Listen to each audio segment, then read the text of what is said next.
bonsoir tout le monde. Ça me fait plaisir d'être avec vous ce soir pour vous parler du zona. À vrai dire, on va parler du zona, mais aussi d'une des complications qui peut survenir suite au zona, qui est une douleur chronique qui peut persister pendant plusieurs mois, voire parfois des années, qu'on appelle la névralgie post-herpétique. Donc, on va voir ces deux entités-là aujourd'hui. Les objectifs, en réalité, de ma présentation, c'est de mieux connaître le zona. On va parler donc de la phase aiguë, la phase initiale, que plusieurs peut-être d'entre vous connaissent, mais aussi, on va voir comment le phénomène se produit pour la transformation du zona en douleur aiguë, chronique, qu'on appelle à ce moment-là la névralgie post-herpétique. On va aussi aborder qu'est-ce qu'on peut faire pour essayer de faire en sorte que vous ayez les meilleurs traitements possibles si malheureusement ça vous arrive. Et enfin, on va aussi explorer ensemble les moyens de prévenir le zona. Alors, le zona en phase aiguë. Une des choses qui peut être intéressante à savoir, c'est que le zona, c'est dû à un virus. Et c'est un virus que la plupart d'entre vous connaissez, c'est le même virus que la varicelle. Donc, quand on est enfant, on va dire les gens de ma génération, on a à peu près tous fait la varicelle. Heureusement, on sait que maintenant, il y a un vaccin, puis on va y revenir à ce sujet-là en fin de présentation, mais la plupart des gens de ma génération ont fait la varicelle. Une des choses qui peut être intéressante aussi à savoir, c'est que c'est uniquement les humains qui font la varicelle. Il n'y a pas d'animaux qui vont faire la varicelle. Donc, si on voulait faire des modèles pour étudier cette maladie-là comme telle, avec des animaux, on ne pourra pas le faire. Donc, c'est vraiment juste l'humain. Et donc, environ 90 à 95% des gens dans la vingtaine et plus ont fait de la varicelle. Quand est-ce qu'on a fait cet épisode de varicelle-là? Autour de l'âge de 4 ans. Et la plupart des gens dans nos générations ont fait la varicelle bien avant l'âge de 13 ans. Alors, l'infection initiale qui va conduire un jour au zona, c'est donc la varicelle. La varicelle, comment ça se transmet? Bien, écoutez, dans une classe d'enfants, vous en avez un qui est atteint de la varicelle, il va tousser. Et dans les particules de salive qui vont sortir malheureusement lors d'un épisode de toux, mais dans ces particules-là, il va y avoir du virus. Le virus de la varicelle va être respiré par un autre enfant qui n'aurait pas eu son vaccin, va probablement circuler dans son organisme et apparaître sous la forme de varicelle avec l'apparition typique des boutons là, que l'enfant va avoir lorsqu'on fait le virus. Malheureusement, on ne réussit pas à complètement détruire ce virus-là avec la guérison de la varicelle. Le virus va rester dans notre organisme et aller se loger et rentrer dans une phase qu'on pourrait dire de dormance. Où il va aller se loger? Entre autres, dans des petits renflements au niveau des nerfs, tout près de la colonne, qu'on appelle les ganglions de la chaîne postérieure. C'est pas des ganglions qu'on a dans le cou, là, c'est vraiment un renflement nerveux qu'on retrouve tout près de la colonne et le virus va se loger là et va dormir pendant des années.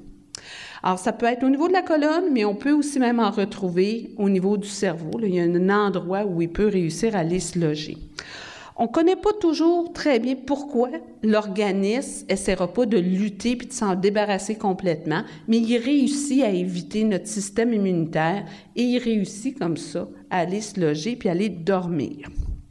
Lorsqu'il sera réactivé, pour diverses raisons, on va voir tout à l'heure pourquoi éventuellement le zona le virus se réactiverait puis deviendrait un zona, mais lorsqu'il se réactive, il se présente sous forme de zona.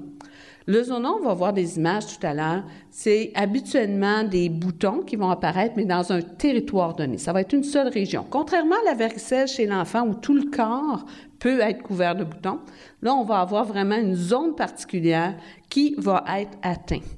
Alors, mais lorsqu'il réapparaît, il part de ce fameux renflement-là au niveau des nerfs, suit le trajet du nerf jusqu'à la peau, et malheureusement, sur son passage, va créer des dommages au niveau du nerf, l'endommager suffisamment pour que, à un certain moment donné, des douleurs chroniques puissent persister. Alors, si on refait vite le parcours de notre virus, vous avez à l'extrême gauche, la personne qui a fait la varicelle avec des boutons partout. La varicelle guérie, on va avoir notre virus qui suit le trajet du nerf pour aller se cacher dans le fameux ganglion qui est tout proche de la moelle. Et lorsque notre système immunitaire, on va le voir tantôt, lorsque notre système immunitaire sera affaibli dans plusieurs années après, le virus réapparaît en refaisant le chemin inverse, il reprend le chemin du nerf, détruit des cellules nerveuses et réapparaît à la peau. Alors, je vous montre des images de zona. Ici, on voit un zona qui a été ce qu'on appelle un territoire ophtalmique. Alors, c'est toute la région de l'œil qui est atteint. Donc, on sait que le virus avait été en dormance dans une des nerfs crâniens au niveau de la tête. Je vous montre une illustration aussi d'un zona thoracique. Donc, ici, le virus avait été logé dans les ganglions de la chaîne postérieure, au niveau de la colonne thoracique. Et lorsqu'il est réapparu, bien, il a fait un trajet au niveau de ce territoire-là. Et vous voyez qu'il y a des boutons là, qui sont apparus. Là, ce pauvre monsieur, là, les images sont assez caractéristiques là, pour le zona. Vous noterez aussi que, curieusement, ça atteint habituellement juste une moitié du corps. C'est souvent que le virus semble se loger d'un seul côté. Lorsqu'il réapparaît, bien, il va paraître uniquement de ce côté-là. Alors, qu'est-ce qui va faire en sorte qu'on a fait la varicelle, que le virus a été en latence et que tout d'un coup, il se réveille? Pourquoi il va se réveiller? Bien, il y a différentes raisons pour lesquelles il peut se réveiller. La grande raison, c'est qu'habituellement, il y a une diminution de l'efficacité de notre système immunitaire. Alors, le système immunitaire, il y a plusieurs grands facteurs qui vont influencer sa capacité puis son efficacité. On a des anticorps, vous avez sûrement entendu parler d'anticorps pour nous défendre contre des bactéries ou autres, mais il y a aussi des cellules qui font partie dans le sang, là, carrément parmi nos cellules blanches, là, si vous voulez, qui nous protègent. Certaines cellules, les lymphocytes T, qui vont être entre autres spécialisées pour réussir à contrôler ou pas la réapparition du zona. Donc, si malheureusement on voit une baisse dans l'immunité cellulaire, c'est-à-dire nos lymphocytes T baissent, bien, malheureusement, le virus peut regagner suffisamment de force pour réapparaître. Alors, qu'est-ce qui va le faire baisser? Bien, comme vous savez, il y a des maladies ou des conditions particulières où le système immunitaire est moins efficace. Les patients VIH, malheureusement, une partie de leur système immunitaire est atteint et donc ils peuvent être fragiles à voir réapparaître un zona. Les patients qui prennent de la cortisone en pilule de façon régulière pour traiter différentes maladies, eux autres aussi peuvent être plus fragiles et éventuellement faire un zona. Les gens qui ont un cancer et qui prennent de la chimiothérapie, leur système immunitaire va être affecté, plus à risque de zona. Et même chose chez des gens qui ont bénéficié dans leur vie d'une greffe d'organes. Ils sont obligés de prendre des anti-rejets. Bien, ces produits-là aussi vont faire en sorte que leur système immunitaire peut être affaibli et ils pourront présenter le fameux zona. Un cancer nous affaiblit aussi, même chose. Le sexe peut faire une différence. À vrai dire, les femmes, malheureusement, on peut être plus fragile à faire le zona. Pourquoi? C'est qu'on part déjà avec une quantité de lymphocytes T moins grande que les hommes. Donc, il s'agit d'ébaisser un peu, puis déjà, on atteint le seuil critique où le zona peut réapparaître. Mais juste l'âge, juste le fait de vieillir fait que nos lymphocytes T baissent et éventuellement, on est plus à risque. Juste pour vous montrer les courbes, des chances de faire un zona en fonction de l'âge. Vous noterez qu'à partir de 50 ans, il semble se passer des choses horribles parce que ça monte de façon dramatique les chances de faire un zona dès l'âge de 50 ans. Les autres facteurs, bon, on a parlé, comme je mentionnais, là, la différence homme-femme, mais le fait d'être un blanc augmente aussi les chances de faire un zona. Nos compatriotes de communautés avec une couleur de peau soit asiatique ou encore africaine ont moins de chances de faire des zonas que l'homme blanc. Curieusement aussi, si vous, dans votre famille, principalement dans la famille de votre mère, il y a des gens qui ont fait des zonas, bien, vous êtes plus à risque aussi d'en faire. Le tabagisme, une autre bonne raison d'arrêter de fumer, c'est que le tabagisme peut vous prédisposer à faire le zona. Des gros traumatismes, des gros accidents, des chirurgies importantes et aussi plusieurs maladies chroniques. Exemple, la maladie pulmonaire obstructive chronique, la bronchite chronique, plus à risque. Dépression, maladie cardiaque, les allergies, le diabète, les maladies inflammatoires intestinales. Alors, si vous avez un Crohn, colite ulcéreuse, plus de chances de faire un zona. L'insuffisance rénale, l'arthrite rhumatoïde, le cholestérol, vous êtes déjà plus à risque de faire un zona. Donc, il y a plusieurs facteurs qui influencent la réapparition de notre fameux zona. Combien de gens vont faire un zona au cours là, de l'année? Alors, il est estimé que dans le courant d'une vie, c'est à peu près une chance sur 3 qu'on a de faire un zona. 28 % de la population va faire un zona. Et si on prend le chiffre comme tel au niveau du Canada, on parle de 130 000 Canadiens annuellement qui présentent comme tel le zona. Ce qu'on note, et c'est toujours un petit peu inquiétant, c'est que d'année en année, on se rend compte que ça augmente. Il y en a toujours un petit peu plus.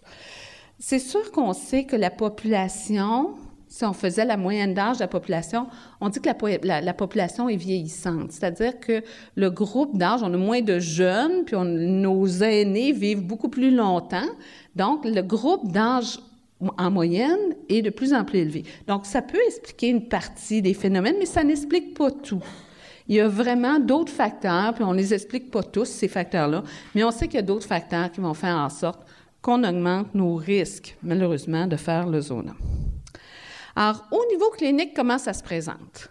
Alors, règle générale, dans les jours qui précèdent l'apparition des boutons, les gens vont déjà ressentir une douleur dans le territoire où les boutons vont apparaître. Donc, ils sentent des douleurs dans la région. Souvent, ils ne comprennent pas ce qui se passe. Ça peut être des douleurs extrêmement intenses. Puis, ça va durer entre 1 ou 2 journées, mais ça peut aller jusqu'à 4 jours. Mais il y a des cas où on a vu que ça a pu prendre jusqu'à 100 jours avant que les fameux boutons apparaissent. Donc, la personne avait des douleurs dans ce territoire-là. On ne savait pas trop pourquoi. Puis, éventuellement, les boutons sont apparus. Lorsque les boutons apparaissent, ça prend habituellement entre 4 et 11 jours à guérir. Puis, 4 à 11 jours à continuer à apparaître. Les boutons sortent pendant ces journées-là. Et la guérison, elle, va se faire dans les jours qui suivent, entre 6 et une trentaine de jours pour la guérison des fameux boutons. Où, généralement, on va retrouver l'apparition du zona? Mais dans la moitié du temps, c'est au niveau du thorax. À peu près 25 % au niveau du visage ou de l'œil, puis un autre 25 % qui va être au niveau des jambes et des extrémités. Les complications, on peut en avoir beaucoup. À vrai dire, ces boutons-là, ça peut se surinfecter, il peut y avoir plein de complications possibles, mais une de celles qu'on redoute le plus, c'est l'apparition de la névralgie post-herpétique. Vous vous souviendrez que c'est le terme que j'ai utilisé quand on parle de douleur chronique, que la douleur persiste. Donc, une des choses qu'on redoute le plus face à un zona, c'est que la douleur soit là et reste, malheureusement, pour des mois, voire des années. Alors, ça, on va en reparler dans la deuxième partie de la présentation. Les autres complications au niveau du zona, bien, vous avez vu tout à l'heure les illustrations d'un zona ophtalmique où la paupière était atteinte. À part la paupière, l'œil peut aussi être atteint. Et malheureusement, si l'œil est atteint, on peut perdre une grande partie de notre capacité au niveau vision. Donc, si on a un zona ophtalmique, vous allez être recommandé d'aller rencontrer par votre médecin. Là, il va vous faire rencontrer un ophtalmologiste pour s'assurer que l'œil n'est pas en danger suite à votre infection. Alors, la névralgie post-herpétique, si on prend les pourcentages là, pour la douleur, c'est de 10 à 18 % des patients, mais on va y revenir pour la névralgie tout à l'heure. Il y a des patients, malheureusement, pour lesquels le zona va donner des atteintes extrêmement sévères et il y a des gens qui vont même être hospitalisés. On parle dans la population, dans nos aînés qui font le zona, c'est 10 % de la population qui vont être va nécessiter une hospitalisation. Et l'hospitalisation peut être une vingtaine de jours, donc c'est pas banal. La plupart du temps, lorsque les gens sont hospitalisés, c'est parce qu'il y aurait eu une surinfection. Ou encore, ça aurait été un zona disséminé. Ça peut arriver, là. Au lieu d'être juste dans une région, le zona apparaît comme une varicelle, puis il y a des boutons absolument partout. Alors, il peut y avoir des formes disséminées. Il peut y avoir aussi de la fièvre, il peut y avoir donc des infections associées nécessitant des antibiotiques. Et donc, la personne, à ce moment-là, peut être obligée d'être hospitalisée.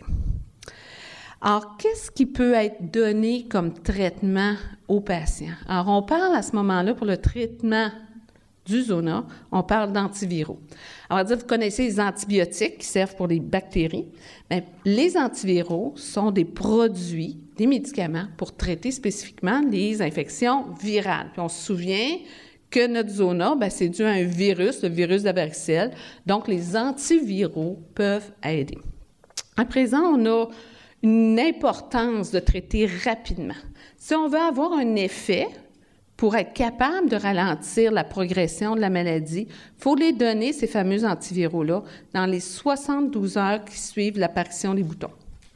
Donc, si quelqu'un commence à voir apparaître des boutons sur un territoire donné, avec des douleurs intenses qui accompagnent ce tableau-là, parfois même les douleurs auront précédé, on se souvient qu'il y a le prodrome douloureux qui précède le fameux tableau douloureux, bien, ça vous donne des indices que c'est peut-être un zona.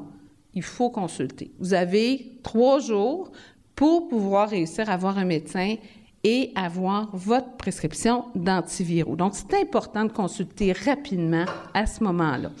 Si c'est un territoire ophtalmique, on risque même de vous traiter, même si ça fait plus que 72 heures que les boutons sont apparus, parce qu'on a une urgence de sauver l'œil. Donc, à ce moment-là, il y aura toujours un besoin d'aller consulter votre médecin pour l'apparition de ces boutons-là. Puis, si vous n'êtes pas certain que c'est un zona ou pas, allez-y. C'est plus prudent de consulter peut-être et que ça n'en était peut-être pas un. Mais si le moindrement vous doutez qu'il y a un zona, c'est important de consulter votre médecin. Alors, qu'est-ce que les antiviraux vont permettre? Premièrement, ils vont permettre d'avoir beaucoup moins de boutons qui vont sortir. Ça va être déjà une première chose. Ça va accélérer le processus de guérison et ça risque de diminuer la névralgie qui persiste. Oui, c'est vrai qu'il y aura déjà beaucoup moins de douleurs en aigu, mais c'est surtout la névralgie chronique aussi qu'on a des chances de voir diminuer. À vrai dire, si vous avez les antiviraux dans les bons délais, vous diminuez de moitié vos chances d'avoir une névralgie à long terme. Alors, je vais vous montrer les images. Donc, pour les patients qui n'ont pas eu les antiviraux, alors si on regarde les jours qui se produisent après le zona, donc c'est les jours qui sont écrits dans le bas du tableau. Alors, 30 jours, 60 jours, 90 jours après le fameux zona. Alors, quelles sont les chances d'avoir une névralgie si vous n'avez pas eu d'antiviraux, c'est-à-dire c'est des barres rouges, bien, à 6 mois, 180 jours, vous avez 40 % de chance d'avoir encore des douleurs si vous n'avez pas eu d'antiviraux, en moyenne. Et si vous avez eu ces traitements-là en phase aiguë, vos chances baissent de moitié. Vous êtes à 20 % de chance d'avoir une névralgie post-herpétique. Donc, c'est très important de consulter rapidement et de pouvoir bénéficier de ces traitements-là si jamais il s'agit d'un zona. Alors, est-ce que la douleur est sévère? Est-ce que c'est cette douleur-là, si c'est si grave que ça? Bien, écoutez, quand on questionne les patients, les 3/4 vont vous dire que c'est aussi intense qu'un accouchement. Plusieurs qui ont eu dans leur vie peut-être des pierres sur les reins, ils vont vous dire que c'est équivalent à des pierres sur les reins. À la différence qu'un accouchement, en général, au bout de 24 heures, c'est terminé. Mais là, ici, vous l'avez pour des mois, peut-être. Alors, d'où l'importance de consulter rapidement, puis d'avoir quelqu'un qui va pouvoir vous donner les antiviraux, les traitements appropriés.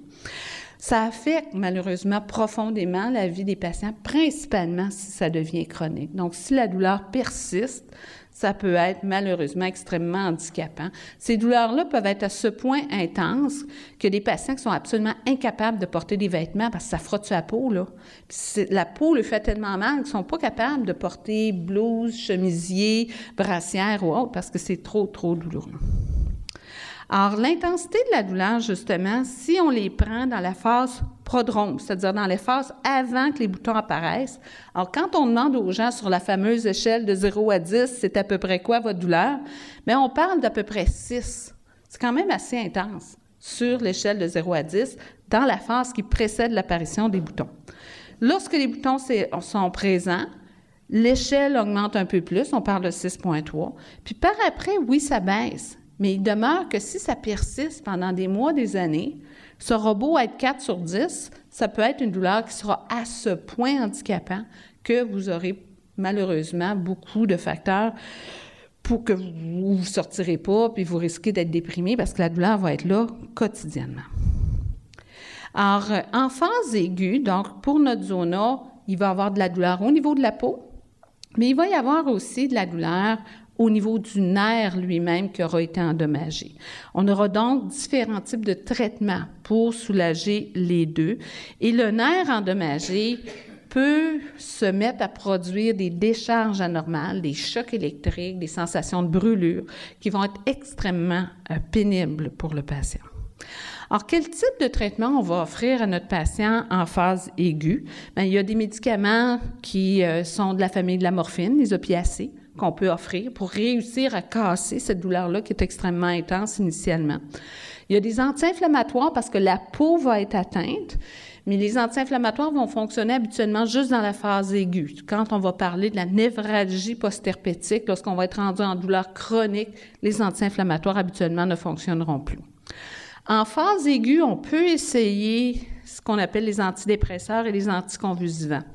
Et là, je tiens à tout de suite démystifier ces médicaments-là. On les prescrit pas parce qu'on pense que les gens sont déprimés ou parce qu'on pense qu'ils vont faire une convulsion puis de l'épilepsie là, dans les jours qui vont suivre. Pas du tout. On le prescrit parce que ces médicaments-là peuvent avoir un effet au niveau de la douleur. À présent, ces médicaments-là vont surtout être utiles lorsqu'on fait face à une névralgie, c'est-à-dire une douleur qui persiste à long terme. Et en douleur aiguë, ils sont moins efficaces. À vrai dire, on peut les essayer, mais c'est quand même un peu moins efficace que nos opiacés. Donc, en phase aiguë, souvent, on va devoir se rabattre sur les opiacés, occasionnellement sur les anti-inflammatoires.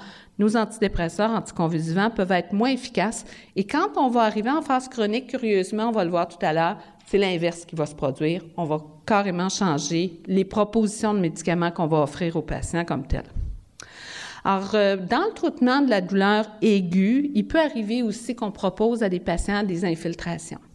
Alors, il y a certaines conditions où parfois on va offrir à des patients des infiltrations qui peuvent aider comme tel. Mais il y a vraiment des conditions particulières à respecter si on veut que ces infiltrations-là soient efficaces. Et donc, souvent, le médecin que vous allez voir en clinique peut déjà lui-même savoir dans quelle situation ça peut être utile ou pas. Et ces infiltrations-là, habituellement, sont offertes dans des centres spécialisés dans les cliniques de douleur. Alors, on va passer au deuxième volet, qui est le côté névralgique, lorsque la douleur aiguë persiste dans le temps et que là, on parle de douleur chronique. Alors, la névralgie post-herpétique, si vous regardez la littérature médicale, il y a plein de définitions. Il y a des gens qui vont nous dire, bien, c'est dès que les boutons sont guéris, c'est déjà de la névralgie. Il y en a d'autres qui disent, c'est 30 jours après l'apparition des boutons, puis il y en a d'autres, c'est 3 mois après la guérison des boutons, puis il y en a d'autres 4 mois, 6 mois. Écoutez, on retrouve à peu près de tout. Mais ce que je peux vous dire, c'est que règle générale, la définition de la douleur chronique est 3 mois après l'événement et on utilise pour la plupart des auteurs ou des médecins la définition du 3 mois lorsque la douleur persiste, mais on parle de névralgie post-herpétique à ce moment-là. Alors, les statistiques. Je vous rappelle qu'on a à peu près une chance sur 3 de faire un zona dans notre vie, ce qui correspond à 130 000 Canadiens, on l'a vu tantôt par année.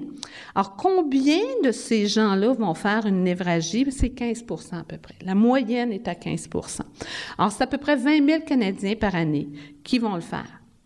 Sauf qu'encore là, nos aînés ont le fardeau de subir une augmentation de cette fréquence-là. Alors, plus on est âgé, plus nos chances que la douleur persiste est grande. Alors, on va voir les chiffres. Alors, c'est quoi les coûts qu'on estime là, associés au zona et à la névralgie post-herpétique? Alors, comme tel, on le disait tantôt, à peu près 130 000 Canadiens qui font le zona, à peu près 20 000 qui vont faire la névralgie, mais ça représente 252 000 visites médicales par année, 2 000 hospitalisations, puis il y a 20 décès habituellement par année associés au zona. Tout ça pour la modique somme de 68 millions de dollars annuellement pour le zona. Donc, c'est malheureusement une pathologie qui gruge notre système de santé. Alors, c'est une préoccupation comme telle du ministère et des médecins de façon quotidienne. La qualité de vie des gens quand on est atteint de zona et de névralgie. Alors, vous avez des courbes montrant la qualité de vie, entre autres chez nos aînés. Donc, si vous prenez la courbe rose au-dessus, qui est nos aînés en général, bien, on peut voir que, bon, à cause de l'âge, il y a une certaine diminution, entre autres au niveau de la vitalité, l'état de santé, bien, on n'est pas à 100 %, là, on est à 80 La douleur, bien, il y en a un peu, donc il y a des pourcentages qui sont affectés par différentes conditions. En phase de zona aiguë, la courbe verte, on abaisse votre qualité de vie de façon importante. Et si malheureusement la névralgie persiste, là, c'est la courbe bleue que vous atteignez et votre qualité de vie va avoir baissé à peu près 45 % par rapport à 100 % que vous pouviez avoir antérieurement. Donc, ça a un impact qui est majeur. Si malheureusement la douleur persiste, la qualité de vie de l'individu est fortement affectée. Alors, c'est quoi les facteurs qui prédisposent à présenter une névralgie post-herpétique? Alors, au total, l'âge, comme je vous le mentionnais, est un facteur de risque pour développer une névralgie. C'est rare avant 40 ans, puis autour de 50 ans, ça commence à s'élever. Et plus on avance en âge, plus nos chances sont grandes que la névralgie, malheureusement, soit présente.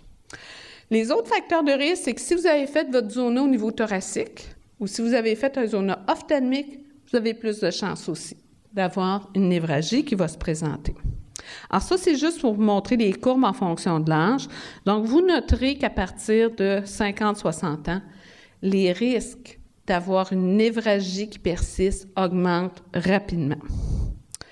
Autre facteur, mais encore une fois, les femmes, là-dessus, ne sont pas chanceuses. On a plus de risques de faire une névralgie post-herpétique en général que les hommes. Si le prodrome a été sévère, c'est-à-dire la phase qui précède l'apparition des boutons, la phase de douleur là, qui précède l'apparition des boutons. Donc, si cette phase-là, la douleur était très, très, très intense, vous avez plus de chances de faire de la névralgie. Si la durée de la phase aiguë, c'est-à-dire toute la durée de l'éruption cutanée, tantôt on disait que ça peut durer entre 4 et 11 jours, l'éruption cutanée. Mais si vous avez été de ceux pour lesquels ça a sorti les boutons pendant une dizaine de jours, vous avez plus de chances de faire la névralgie. Si l'intensité de la douleur est importante, même chose. Si vous avez eu beaucoup de boutons, plus il y a des boutons, plus il y a des chances de faire la névralgie comme telle. Si malheureusement, certains de ces boutons-là, il y a eu des hémorragies, il y a eu du sang qui s'est accumulé là-dedans, on reconnaît que l'atteinte était plus sévère, plus de chances de névralgie. Si d'emblée, le nerf a été à ce point atteint que, vous ne sentez pas la peau, ça fait mal. La douleur est intense, vous effleurez la peau, mais vous sentez qu'il y a un engourdissement en dessous de ça qui s'installe, plus de chances. Puis si vous avez fait de la fièvre, alors c'est tous les facteurs qui font en sorte que vos chances de présenter une névralgie à long terme sont augmentées. Alors ça, c'est tout simplement les courbes pour montrer les différences entre les hommes et les femmes. Vous avez dans le tableau de gauche le zona, où on voit bien que les femmes ont malheureusement un peu plus de chances de faire, ça on appelle ça chance, on s'entend. Alors, c'est plus fréquent chez la femme que chez l'homme. Et l'autre tableau, ça vous présente pour la névralgie, c'est-à-dire la persistance de la douleur par après. Alors, la douleur névralgique, c'est vraiment une douleur chronique comme telle. Elle peut être constante. Puis souvent, à ce moment-là, les gens vont ressentir comme une impression de brûlure intense. Ou encore, elle peut être paroxystique, c'est-à-dire que ça vient en crise. Puis ça peut être décrit à ce moment-là comme des chocs électriques. Et pour certains patients malchanceux, mais on peut avoir les deux tableaux à la fois. Tu as des brûlures, puis il peut survenir à travers tout ça des éléments de crise qui se produisent. C'est donc très handicapant, comme on pouvait l'imaginer. Vous avez vu tantôt sur la qualité de vie, l'impact que ça peut avoir. Donc, c'est très handicapant. Ça agit au niveau du sommeil. Et c'est clair que les gens dorment très mal, parce que souvent, juste l'effleurement des draps sur ces régions-là atteintes va être difficile à tolérer pour les patients. Si ça persiste, à force d'avoir du mal, à un moment donné, tu peux en faire une dépression. Ça peut créer beaucoup d'anxiété. Ça peut créer pour certains patients là, même plus le goût de se faire à manger. Tu deviens carrément là, anorexique. Tu peux perdre du poids dans ces contextes-là. Alors, ça peut avoir des atteintes sur la qualité de vie, le goût de vivre, qui sont malheureusement importantes. Alors, pour vous donner une image comme telle de névralgie post-zona, c'est sûr qu'on peut moins facilement l'illustrer parce qu'il n'y a plus de boutons comme tel, mais vous voyez ici sur l'illustration des zones pigmentées brunâtres, un peu plus foncées, qui sont l'endroit où ce monsieur-là a fait son zona. Parfois, c'est l'inverse. On peut avoir même des zones qui vont être plus blanchâtres, donc c'est des cicatrices que laisse le fameux zona. Chez ce patient-ci, les lignes noires encerclent la région où la peau est hypersensible. Alors, si vous juste effleurez la peau, il va y avoir des douleurs qui vont être extrêmement intenses chez ce patient-là, et c'est ce qu'on appelle de l'allodynie. Donc, il y a une zone chez lui qui est hypersensible, puis dans la zone de cicatrice, mais il sent moins bien parce que le nerf a tellement été endommagé par le virus que la perception cutanée, la sensibilité cutanée est diminuée. Alors, parfois, les gens, pas par mauvaise volonté, mais peuvent parfois mettre en doute la douleur que les gens peuvent percevoir, mettre en doute que c'est si terrible que ça. C'est sûr que les anomalies qu'on peut voir au microscope ne nous disent pas à quel point la personne peut être souffrante. Mais je vais vous montrer les coupes au microscope qui peuvent vous dire jusqu'à quel point les nerfs ont pu être atteints, puis vous comprendrez que ça a peut-être de l'allure à quelque part, que ces gens-là soient extrêmement souffrants. Donc, je vais vous montrer deux choses. Je vais vous montrer les ganglions de la chaîne postérieure, puis je vais vous montrer la moelle elle-même qui peut être atteinte avec le zona. Alors, en gros, ça, c'est notre ganglion de la racine postérieure où le fameux virus peut aller se loger. Alors, ce que vous voyez, les petits points rouges dans le bas, c'est des restants de cellules normales, de neurones normales qui sont encore présents. Puis toute la zone bleue au-dessus, c'est de la cicatrice. Le virus a endommagé, a carrément tué ces cellules-là, puis c'est de la cicatrice qui a pris de la place. Vous comprendrez que si le virus est capable de détruire comme ça pratiquement les 3/4 d'un ganglion de la chaîne postérieure, bien, ce nerf-là, il ne conduira plus de façon normale. Il va y avoir des zones d'engourdissement, puis il va y avoir d'autres zones où les nerfs entre eux vont provoquer une hyperexcitabilité puis des douleurs intenses chez notre patient. Je vous montre maintenant la moelle. Alors, si vous regardez du côté droit et du côté gauche, les zones où il y a des petites flèches, ce sont des zones comme telles où arrivent les fibres sensitives comme telles dans la moelle. Alors, celle qui est à votre gauche sont des zones normales où plusieurs, là, on sent qu'il y a un renflement, il y a beaucoup de fibres nerveuses qui passent. Mais si vous prenez celles qui sont à votre droite, vous allez voir que c'est beaucoup plus étroit parce qu'il y a eu une atrophie qui s'est produite. Le virus a été capable de se rendre jusqu'au niveau de la moelle pour endommager les racines nerveuses et causer des dommages. Donc, c'est pas dans la tête du monde que la douleur, malheureusement, est créée. Il y a vraiment des anomalies, des atteintes importantes qui font en sorte que, oui, on peut s'imaginer que les nerfs ne répondront plus de façon normale et que nos patients peuvent avoir de la douleur chronique. Alors, quels sont les traitements qu'on va proposer aux patients qui présentent une névralgie? Tout à l'heure, en phase aiguë, on vous parlait de narcotiques ou d'opiacés. On vous parlait d'anti-inflammatoires, mais peut-être d'antidépresseurs et d'anticonvulsivants. Ici, c'est exactement l'inverse. Les nerfs, une fois endommagés, et qu'on a une douleur chronique, c'est souvent des médicaments qui agissent curieusement pour la dépression et curieusement pour l'épilepsie, qui ont aussi des propriétés pour aider la douleur chronique. On peut utiliser aussi différents types de pommades, de crèmes pour essayer de geler la peau qui est hyper sensible pour nos patients. Il y a des produits qui s'apparentent aux cannabinoïdes, au cannabis, qui peuvent être utilisés, qui peuvent être aidants aussi. Puis, éventuellement, si ces produits-là ne fonctionnent pas, bien, il arrive qu'on va utiliser des opiacés. Opiacés qui parfois fonctionnent bien, mais parfois peuvent nécessiter des hautes doses. Puis, évidemment, si on a des hautes doses, bien, il y a plus d'effets secondaires. Donc, comme tel, ce n'est pas nos premiers choix à cause de ce point-là pour les douleurs neuropathiques associées aux zona. Dernière partie de la présentation, c'est que je vais vous parler de la prévention. Est-ce qu'il y a moyen de prévenir le zona? Alors, je vais vous parler en premier de la prévention de la varicelle, parce que je vous mentionnais que les gens dans la vingtaine et plus qui n'ont pas eu le vaccin pour la varicelle sont des gens qui probablement ont fait la varicelle dans leur enfance et sont donc à risque de faire le zona. Les générations, les toutes dernières générations ont pu avoir le vaccin parce qu'il existe un vaccin contre la varicelle. Il est optionnel, il n'est pas obligatoire encore, mais il demeure que nos jeunes ont pu avoir le vaccin contre la varicelle, n'ont pas fait la varicelle. Donc, nécessairement, il n'y a pas de virus qui sont reposants, là, à quelque part, là, en latence dans l'organisme. Et ces gens-là, s'ils respectent les rappels de vaccins, etc., ils ne feront pas de zona. Donc, là-dessus, ils ont quand même une belle chance. Alors, pour le vaccin de la varicelle, est-ce que c'est un vaccin qui est efficace? Mais on parle de 90 à 95 % de chances d'efficacité. Donc, c'est vraiment un produit qui est efficace. Ça diminue de beaucoup là, les risques de faire la varicelle. Et même chez un enfant qui aurait été en contact avec un autre enfant qui fait la varicelle, si vous le faites vacciner là, dans les jours qui suivent, il est fort probable qu'il ne fera pas la varicelle. Le vaccin agit rapidement et il fonctionne bien.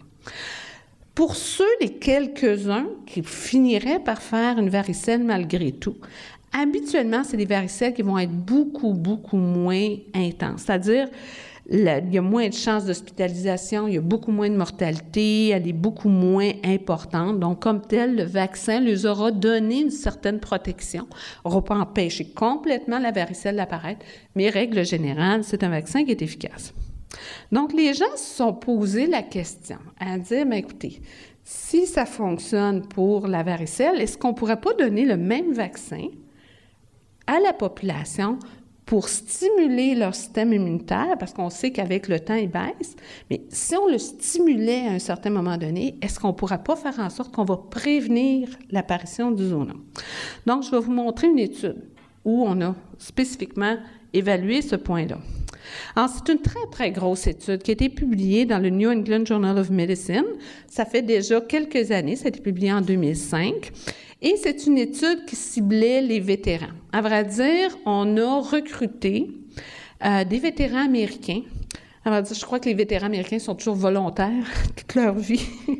Alors, c'est 40 000 vétérans, leurs conjointes ou leurs conjoints, quand c'était des dames vétérans. Alors, au total, près de 40 000 personnes. La moitié ont reçu un faux vaccin, c'est-à-dire un placebo, et l'autre moitié ont reçu le véritable vaccin. Alors, ce que les gens ont fait, c'est qu'ils ont vacciné, entre autres, les gens de 60 ans et plus. Pourquoi à partir de 60 ans? Bien, vous vous souvenez que la courbe augmente de façon importante. À vrai dire, elle semble commencer dans les alentours de 50 ans, mais à 60 ans, la courbe vraiment est en progression pour l'apparition du zona. Donc, eux voulaient prendre les patients qui vraiment sont à risque et ils ont donc vacciné les gens à partir de 60 ans. Et ils ont regardé voir combien de personnes allaient faire le zona dans le groupe qui ont reçu le faux vaccin et dans ceux qui ont reçu le vrai vaccin. Ils ont regardé aussi ce qu'ils appelaient le fardeau de la maladie. Le fardeau de la maladie, c'est l'intensité de la douleur multipliée par le nombre de jours qu'on a mal. Exemple, si j'ai une échelle de 0 à 5 pour l'intensité de ma douleur, puis je suis souffrante pendant 10 jours, bien, ça donnait 50. Alors, on multipliait l'un par l'autre et ça donnait ce qu'ils appelaient le fardeau de la maladie. Et on a regardé aussi lorsque les gens ont fait le zona, quelles étaient les chances d'avoir la névralgie qui persiste par après? Donc, c'est les 3 points qu'ils ont regardés. Alors, quels sont les résultats qui ont été observés? Donc, dans la population qui ont eu le vrai vaccin, bien, il y avait beaucoup moins de chances d'avoir le zona. On parlait de moitié, ça diminuait de moitié les risques de faire le zona. Ça abolit pas tout. Ça n'empêche pas, il y a quand même un certain groupe qui ont fait le zona, mais ça diminuait de moitié les chances. Donc, si on regarde le nombre comme tel, il y a 1000 patients au total à peu près qui ont fait le zona. Alors, 300 dans ceux qui ont eu le vrai vaccin, puis 600 quelques dans ceux qui avaient le faux vaccin, qui est ce qu'on appelle le placebo. Le fardeau de la maladie. On se souvient que le fardeau de la maladie, c'est l'intensité de la douleur multiplié par le nombre de jours que vous souffrez. Alors, ça diminuait de 60 % le fardeau de la maladie. Donc, ceux qui ont fait le zona, bien, quand vous aviez eu le vrai vaccin, bien, votre zona, il était moins grave que ceux qui n'ont pas eu le vaccin comme tel, qui ont eu le placebo. Et la névralgie, bien, on pouvait s'en douter, ça a diminué aussi de 60 66 on va dire, les chances de faire une névralgie. Vous faites un plus petit zona, bien, les chances que les douleurs persistent à long terme sont moins grandes. Alors, si on regarde un petit peu plus loin, là, les détails de cette étude-là, la durée moyenne pour les gens là, qui avaient le placebo, là, ça durait moins longtemps pour ceux qui ont eu le vrai vaccin, puis la sévérité de la douleur était moins grande aussi. Ils ont comparé hommes et femmes, parce qu'on sait tantôt qu'il y a plus de femmes en général qui vont faire le zona, et il y a plus de dames aussi qui vont avoir une névralgie post-zona. Alors, comme tel, ils ont été voir si le vaccin était aussi efficace dans un comme dans l'autre. Il n'y a pas de différence. Le vaccin est aussi bon chez la femme que chez l'homme. Ils ont aussi regardé dans les gens de plus de 70 ans, parce que dans leur cohorte, il y avait des patients de 60 ans et plus, donc il y en avait qui étaient de plus de 70 ans. Et ce qu'ils ont pu observer, c'est que plus on attend pour faire la vaccination, le vaccin est un petit peu moins efficace, comme si notre système réussissait pas à réagir aussi intensivement face au vaccin.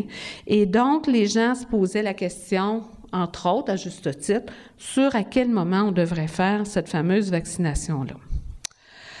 Alors, à quelle vitesse le fameux vaccin réussit à agir? Bien, en dedans de 6 semaines, le vaccin aurait donné son efficacité. Lorsque l'article a été publié, il y avait des patients qui avaient été vaccinés 3 ans avant et les derniers avaient été vaccinés peut-être quelques semaines avant que la publication soit faite, mais on avait quand même un recul de 3 ans. Puis depuis, bien, il y a 8 années qui se sont passées où on se rend compte que oui, l'immunité semble encore efficace. Actuellement, l'étude a gardé 7000 patients qui suivent pour voir à quel moment il y a peut-être des zonas qui vont apparaître pour savoir s'il n'y a pas besoin de faire des rappels ou de refaire une deuxième vaccination éventuellement chez des gens. Donc, au niveau médical, on suit ces informations-là pour pouvoir mieux informer nos patients comme tel. Les gens pourraient dire, oui, mais dans la courbe, tantôt, ça avait l'air à commencer un peu avant 60 ans. Alors, quand on a passé 50 ans comme moi, ça peut être des préoccupations de dire, mais est-ce que je ne devrais pas me faire vacciner déjà? Alors, il y a une autre étude qui a été faite pour justement voir si le vaccin était efficace chez les gens de 50 à 60 ans. Puis comme on pouvait s'en douter, oui, il est efficace. À vrai dire, plus on semble donner le vaccin relativement tôt, plus l'efficacité serait grande. À présent, il peut y avoir un deuxième côté, un peu comme un couteau à 2 tranchants. Il peut y avoir un volet négatif à ce point-là, qui serait de dire, bien, si on le fait donner trop tôt, est-ce qu'il pourrait arriver que notre immunité, tranquillement, pas vite, rebaisse et que là, on fasse un zona à 75 ou 80 ans et que là, on soit dans des phases où la névralgie va être encore plus intense que jamais. Alors, c'est toutes les questions à lesquelles, actuellement, on n'a pas, malheureusement, les réponses. mais il demeure qu'il y a des études puis des évaluations qui se font de façon constante. Pour le moment, Santé Canada recommande de considérer, c'est évidemment pas une obligation, mais de considérer la vaccination à partir de l'âge de 60 ans. Et il y a certains médecins qui peuvent même parfois en parler aux patients entre 50 et 60, mais à partir de 60 ans, on va habituellement sensibiliser la clientèle à la possibilité de considérer la vaccination. Alors, est-ce qu'il y a un risque associé au vaccin? Bien, vous savez, comme n'importe quel vaccin, oui, il peut y avoir des risques. Alors, si on regarde les statistiques, on a 35 de patients qui peuvent avoir des rougeurs locales, ils peuvent avoir de la douleur, ils peuvent avoir un peu d'enflure. Dans les choses plus, ce qu'on appelle systémiques, les réactions au niveau du corps, alors, il y a des maux de tête qui peuvent survenir là, dans la journée ou les jours qui suivent, mais règle générale, si on compare les effets négatifs de ce vaccin-là par rapport à n'importe quel autre vaccin, c'est à peu près comparable à ce que les autres vaccins vont provoquer comme effet secondaire. Les contre-indications, alors c'est un virus qu'on appelle vivant atténué, c'est-à-dire qu'il est encore un petit peu en vie, mais il était à ce point affaibli pour ne pas causer la maladie. Mais il demeure que si les patients ont un système immunitaire affaibli, bien, il pourrait toujours, malheureusement, causer des problèmes. Donc, on ne le donnera pas chez les patients immunosupprimés, puis on ne le donnera pas non plus chez la dame en grossesse. Remarquez qu'une grossesse de plus de 60 ans, c'est assez rare. Alors, mais le point important, peut-être, c'est d'en parler au médecin. Je pense que ça sera toujours sage d'en parler. Peut-être que votre médecin va vous en parler de la vaccination, mais ce sera une chose peut-être à discuter. Ce qui est peut-être malheureux dans nos populations, c'est qu'on se préoccupe énormément de la vaccination chez nos enfants et on va s'assurer d'avoir le carnet de vaccination, puis ils vont tous les avoir eu comme il faut. Mais chez l'adulte, on devient un peu plus négligent face à ça. Ne serait-ce que pour le vaccin pour la grippe, il y a malheureusement peu de gens qui vont aller chercher ces vaccins-là, puis pour beaucoup de gens, ça va être entièrement gratuit, puis pourtant, ils ne vont pas. Donc, il y aurait peut-être lieu parfois de se préoccuper du côté vaccination aussi dans notre situation. Est-ce que c'est possible de faire un deuxième zona? Malheureusement, oui. Si vous faites un premier zona quand même assez tôt, en âge, il peut survenir que votre système immunitaire ait le temps de diminuer tranquillement, pas vite, et que tout d'un coup, vous en faites un deuxième. Donc, oui, c'est possible. Et si jamais vous étiez dans les groupes qui, malheureusement, présentent des facteurs de risque, bien, vos chances d'en faire un deuxième sont là. Alors, la question qu'on pourrait se poser, bien, est-ce qu'à ce moment-là, quelqu'un qui a déjà fait un zona ne devrait pas se faire vacciner lui aussi? Alors, qu'est-ce qu'on nous suggère? Au niveau du Comité d'immunisation du Québec, on nous dit que si vous avez fait le zona, vous n'avez pas besoin de faire vacciner au moins dans les 6 mois qui suivent. Là. Les chances que votre système immunitaire, parce que c'est sûr que faire le zona, votre système immunitaire va être armé jusqu'aux dents, là, parce qu'il va avoir été exposé au virus, puis c'est clair qu'à ce moment-là, vous avez des anticorps pour longtemps. Mais malheureusement, il va rebaisser. Mais ayez pas peur, dans les 6 mois qui suivent, il va être encore passablement puissant. Mais il peut arriver par après que ça baisse. Actuellement, dans les dernières études qui nous ont été publiées, il y a une étude récente, 2013, qui a été publiée dans le New England Journal of Medicine encore, ils nous ont dit qu'on pourrait attendre facilement 3 ans. Puis il est peut-être possible qu'on puisse attendre plus longtemps que ça. Mais il demeure qu'éventuellement, le fait d'avoir fait zona vous protège pas contre la possibilité d'en avoir un deuxième. En conclusion, alors, le zona et la névralgie post-herpétique. Le zona, on se souvient, c'est une maladie virale qui est malheureusement fréquente. La névralgie post-herpétique, c'est une complication du zona qui, elle aussi, est fréquente. Le zona et la névralgie post-herpétique provoquent au niveau société un fardeau économique qui est important. Tantôt, on l'a vu, 68 millions, c'est énorme. Donc, oui, c'est un fardeau qui est important. Et puis, au-delà du facteur monétaire, c'est que la qualité de vie des gens qui en souffrent, malheureusement, est très atteinte. Donc, au niveau de nos patients, c'est une question vraiment de qualité de vie. Alors, qu'est-ce qu'on peut faire pour traiter? Bien, en phase aiguë, ça sera important que les gens consultent pour avoir leur prescription d'antivirale. Ça sera aussi important qu'ils soient bien soulagés possiblement à partir soit d'opiacés ou autres, et peut-être des coanalgésiques. À l'inverse, si malheureusement la douleur persiste, ce que le médecin vous proposera comme traitement, ça va être les coanalgésiques, c'est-à-dire nos antidépresseurs, nos anticonvulsivants, possiblement les crèmes topiques, les cannabinoïdes, les opiacés, puis en se souvenant qu'il y a peut-être aussi à considérer, en fonction des recommandations de votre médecin, la vaccination. Alors, ça me fait plaisir d'avoir présenté pour vous ce sujet-là. On a une dizaine de minutes qu'on peut partager ensemble pour des questions. Alors, si vous avez des questions, je vais essayer d'y répondre pour vous.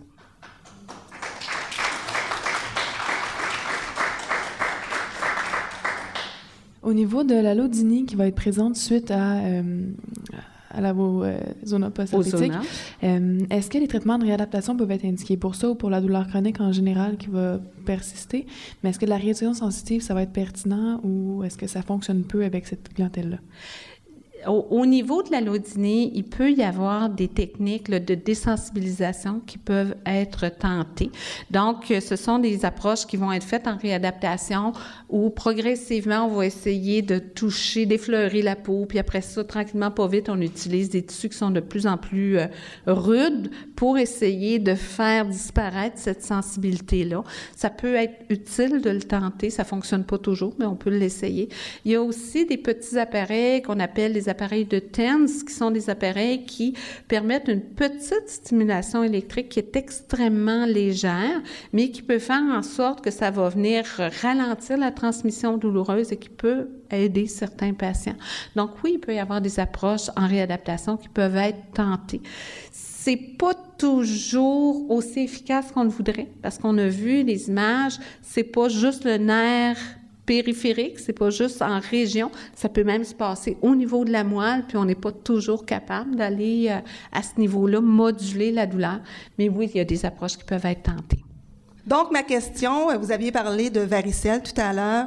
Je sais que la varicelle est contagieuse. Au niveau du zona, est-ce que cette maladie, vu qu'elle est virale également, est-ce qu'elle est contagieuse? OK. Dans les vésicules qu'on a vues du zona, il y a des particules virales, il y a du virus. Si vous mettez le patient atteint de zona dans une chambre, puis que vous prélevez de l'air là, dans la pièce, il va avoir des particules virales. Ce que l'on ne sait pas, c'est est-ce que ces particules-là sont en quantité suffisante pour provoquer une varicelle chez les gens qui n'auraient pas fait de la varicelle. Parce qu'on va se souvenir que, règle générale, ce que les gens vont faire, c'est habituellement une varicelle. Il y aurait quelques cas rapportés de patients qui auraient eu le zona et qui auraient transmis un autre zona, mais habituellement, c'est de la varicelle qu'ils vont faire. Alors, chez les gens qui n'ont pas fait la varicelle et qui n'ont pas été vaccinés, on suggère peut-être de ne pas aller visiter les gens qui ont le zona. Exemple, si vous avez un tout petit bébé qui n'a pas eu ses vaccins, si le grand-père, la grand-mère ont le zona, c'est peut-être plus sage de ne pas y aller ces journées-là parce que il pourrait peut-être y avoir suffisamment de particules qui circulent. Mais il demeure que le risque de contagion est bien moindre que lorsque c'est un enfant avec la varicelle qui transmet la varicelle, parce que là, il tousse, et dans les particules aériennes qui vont être en circulation autour de lui, c'est des quantités importantes de virus qui vont être contenues. Alors que là, c'est des très petites quantités, mais c'est possible. Bonsoir. Bonsoir. Si on est déjà atteint d'une maladie avec douleur chronique, est-ce que le risque d'avoir le zona peut encore plus prendre, là? Tantôt, j'ai montré une des diapositives. Il y a plusieurs maladies qui peuvent faire en sorte qu'on peut être plus à risque de développer le fameux zona. Si la condition dont vous souffrez n'était pas là, c'est peut-être possible que vous soyez plus... Dans les tableaux que j'ai pu voir, c'était pas listé. Mais il demeure que tous les autres facteurs peuvent s'appliquer. Exemple, le fait vous êtes une femme, l'âge peut influencer. Donc, il y a plusieurs facteurs qui peuvent faire en sorte. Les autres facteurs peuvent apparaître. OK. Mais dans ce que j'ai pu lire, les résumés d'articles, fibromyalgie n'était pas listé comme tel. OK. Mais dans le fond, ma question était aussi, est-ce qu'il y a plus de risques de névralgie post-herpétique en raison de cette hypersensibilité là, qu'on a déjà? Les maladies chroniques n'ont pas été identifiées comme étant un facteur de risque de névralgie. OK. C'est pour le zona que OK. les maladies chroniques ont montré une association. Donc, ça ne veut pas dire que si quelqu'un a une maladie chronique, que la névralgie est plus à risque. La névralgie est en fonction de l'âge, en fonction de l'endroit où vous avez fait votre zona, en fonction du sexe, la race. Donc, on a différents facteurs, mais les maladies chroniques n'ont pas été listées pour le risque de névralgie. Bon, ben merci. Bonsoir. Bonsoir. Ma question est, je ne sais pas si j'ai eu la varicelle jeune et j'ai pas personne qui peut me le dire. Sauf que j'ai eu le cancer, j'ai eu de la chimio. Mon système immunitaire a été diminué. Puis j'ai passé l'âge vulnérable de 65 ans. Alors je me demandais, est-ce qu'à ce moment-là, ce serait des bonnes raisons de me faire donner le vaccin? Personnellement, je croirais que oui. Dans nos générations, malheureusement, la grande majorité des gens ont fait la varicelle. Rares sont ceux qui ne l'ont pas fait. Donc, dans une considération juste d'un facteur âge, ça pourrait peut-être être prudent d'avoir le vaccin. Ce que j'encourage les gens, c'est sûr que moi, je ne peux pas donner de réponse individuelle parce que je ne connais pas suffisamment la condition des gens, mais il demeure que votre médecin est probablement la meilleure source pour vous dire si oui ou non vous êtes une personne qui devrait ou pas recevoir le vaccin. Donc, moi, ce que je vous encourage, c'est d'en parler à vos médecins. Alors, je pense à vous remercier de votre participation. J'espère qu'on a pu répondre à vos questions, puis je vous souhaite une bonne fin de soirée.